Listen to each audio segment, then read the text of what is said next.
萌芽森林里出现了一个巨大的怪物，名为闪避猪，是能感受到对手敌意和杀气的魔物，因此能不断的闪避攻击。闪避猪的体长原本只有30公分，只会狩猎小型动物，但是现在长得这么大，捕食对象不可避免的也会变大，现在的体型就很难命中了，一旦咬住还会注入剧毒，再加上钢铁般强韧的丝线以及强大的力量，简直是无人能敌。一个小队在森林中对上闪避猪，惨败留下可怕的心理阴影不说，他们的队友诺玛也被闪避猪抓走了。2个人来到工会寻求帮助，艾诺梅将讨伐闪避猪的任务委托给了基克尔，但却遭到了小队的质疑。闪避猪的感知范围非常广，就算是弓箭的射程也会被发现。就算基克尔号称王牌，肯定是靠着在暗处狩猎小型魔物才得到讨伐数第1的成果，根本对付不了那种大型魔物。2个人你一言我一语的贬低，深深刺伤了基克尔的玻璃心。不过基克尔还是接下了这个任务，他将小队分成2队，一星哈娜和梅蒂娜负责救被抓走的诺玛，他和希可将去讨伐闪避猪。虽然这已经是最理想的分工了，但基克尔能想到的却只有他们状况百出的画面，这让基克尔坐立难安。要带着4个新人战斗，负担实在是太大了。希可嚷嚷着也想去救人组，他可不觉得自己能在讨伐闪避猪上派上用场。基克尔认为闪避猪能正确的躲闪攻击，是因为察觉到敌人的意识正集中在身体的哪个部位。既然如此，那希可这种连自己都不知道会打中哪的无差别高火力，对于完全依靠对方思考的闪避猪来说就是一大威胁。再来就靠围猎的技巧，将闪避猪周围用火焰困住，就能直接挡住他的闪躲路线。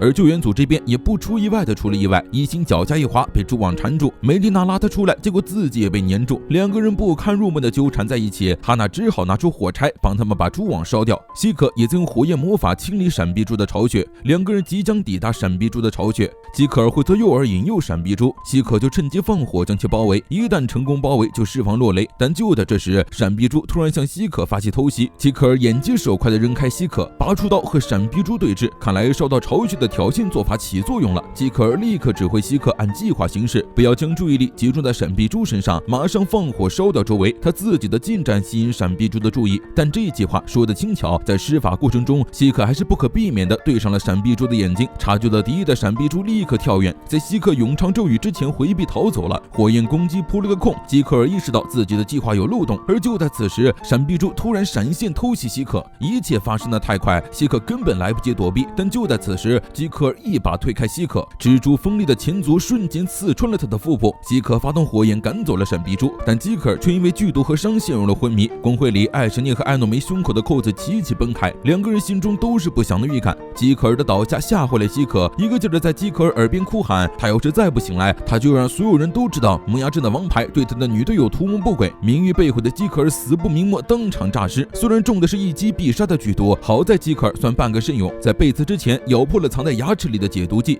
毕竟他们没有捕食，不能毫无准备的来挑战。可惜闪避猪的毒性比想象中的还要强，发热麻痹到现在都没有解除。虽然状态很差，但基克尔并不打算到此结束。他们在来的路上没有发现一只魔物，森林里的魔物都害怕闪避猪，打算往别的方向迁徙。被赶出森林的魔物只能向着城镇的方向前进，而失去了猎物的闪避猪也一定会离开森林。如果事情真的发展成了那样，那城镇就危险了。基克尔强撑着想要站起来，必须在今天和闪避猪做个了结。希可叹气，施法在2人周围组建起冰墙，紧接着开始脱衣服。接下来他要做个实验。希可问基克尔知不知道咒名是什么。咒名是指人名本身能发挥咒语效果的稀少例子，那个人会受到获得其名字所代表的言灵的庇护。父母为孩子所取的名字包含了希望孩子长成这样的人的含义，也就是名字象征肉体。希可这个名字所代表的含义正是毒，他天生就有毒免疫的被动效果，所以到现在都没生过病。希可说着搂住基克尔，他打算用以毒攻毒的做法，通过紧密相连让他的体液流到伤口，说不定就能把基克尔体内的毒性去除了。一番放出来就会被禁的解毒过程后，基克尔和希可通过交换体液恢复了行动力。现在的问题是如何打倒闪避猪，设下陷阱，这种间接的敌意也会被他察觉，剩下的办法就只能用和人意识无关的设置陷阱了。说着，基克尔要带希可去一个地方。另一边，救援组的行动还算顺利，他们成功找到了被困的赤魔法师诺玛。诺玛对他们冒着生命危险来救援他的行为非常感激。他们在路上遇到了很多艰难，从伊星和梅蒂娜的着装上就能看出了，其实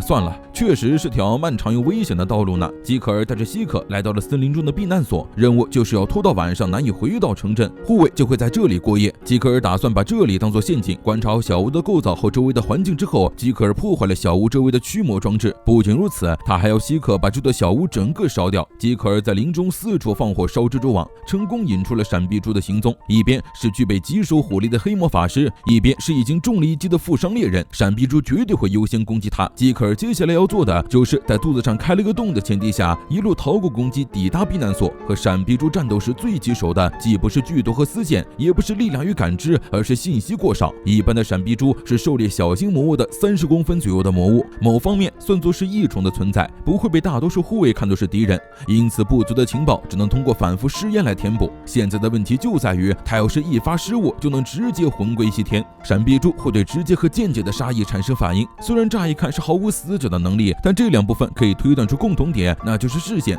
不论哪一种都需要满足看着他这个条件。但闪避猪对于基可尔将其引诱进陷阱这个目的所释放的杀意却没有反应，因为他们从始至终都没有对上视线。基可尔灵活地翻滚着闪避猪的攻击，他的身体也逐渐到达了极限，如果要攻击，就必须在第一下就给予致命的一击。基可躲在小屋周围的森林中待命，基可让他一看到自己回来，就闭上眼睛发动高级咒语。很快，基可尔从林中冲出，引诱闪避猪来到了小屋窗前。他因为失血过多，开始意识模糊，不用演都是一副被逼入绝境的样子。基可尔假装放弃抵抗，实则通过影子对闪避猪进行观察，在闪避猪前足朝他刺来的瞬间低头。窗户被打碎后，屋内传出惊人的爆炸。30分钟前，希可就在基可尔的示意下点燃了屋内，只要打破窗户就能引发爆炸。接着闪避猪无法应对敌意的空档，基可尔拔刀砍下闪避猪的双足。希可的魔法早就准备完毕，一发爆眼砸向闪避猪。怎么说呢？猪队友攻击1000，自损800，要不是基可尔跑得快，得和蜘蛛一起变成烤肉。基可尔筋疲力尽，希可的衣服被自己烧了个精光，魔力耗空倒在基可尔身上，还好周围没有外人，不然这得误会成什么样？又是中毒又是受伤。之后基可尔休息了一整天，仍然觉得很疲惫。一心上门给他送饭，得知基可尔受了危及生命的重伤，他真的吓了一跳。基可尔把记得讨伐闪避猪的功劳全给了希可，他毕竟是要辞职，在这个时候立功反而更难走人了。听到基可尔说功劳是重担，一心突然鼓起勇气问要不要一起去街上买东西，于是两个人来到商业街。一心虽然搬到这里不到1个月，但什么蔬菜店肉铺都已经很熟悉了，蔬菜店老板还免费赠送他上新的苦瓜，顺便也受到了性骚扰。反观基可尔在这座镇上10年，从未和居民们说过话。基可尔问一心有没有被这群人做出什么奇怪的事情，一心非常纯真的表示大家都是温柔的好人，但基可尔怎么看怎么觉得这群人是变态，而且对他和一心的态度天差地别。不过在得知基可尔是镇上的王牌后，大家表现得很友善，不仅感谢他对城镇的付出，还送了他不少东西。一心很受欢迎，走到哪儿都能收到感谢礼物，而一心也会做料理分给大家，走到一半还会被父亲的小孩子拉去玩英雄的游戏，就是吧，这小孩子怎么看动机都不纯啊。基可尔问起一心为什么要带他来街上，他察觉到今天的一心有些奇怪。一心表示他想让基可尔知道自己在守护什么，他不会阻止基可尔辞去护卫的工作，但他希望基可尔是带着愉快的心情辞去的。镇上居民的安稳和笑容都是基可尔在守护，他希望基可尔能以这种美好的事为傲。基可尔第一次被镇上的人说了谢谢，他知道大家并不轻视护卫，只是他不去和他人沟通而已。他没有主动的去接触他人，却在为自己独身一人而散发不满，以为只要换个环境就会得到回报，最后还让一心为他操心。基可尔向一心道谢，不过在一心不能独当一面之前，他就算想辞职也辞不了。这期间就让他为镇上居民的笑容努力吧。不过一想起那群奇奇怪怪的人，基可尔并没有产生什么保护欲呢。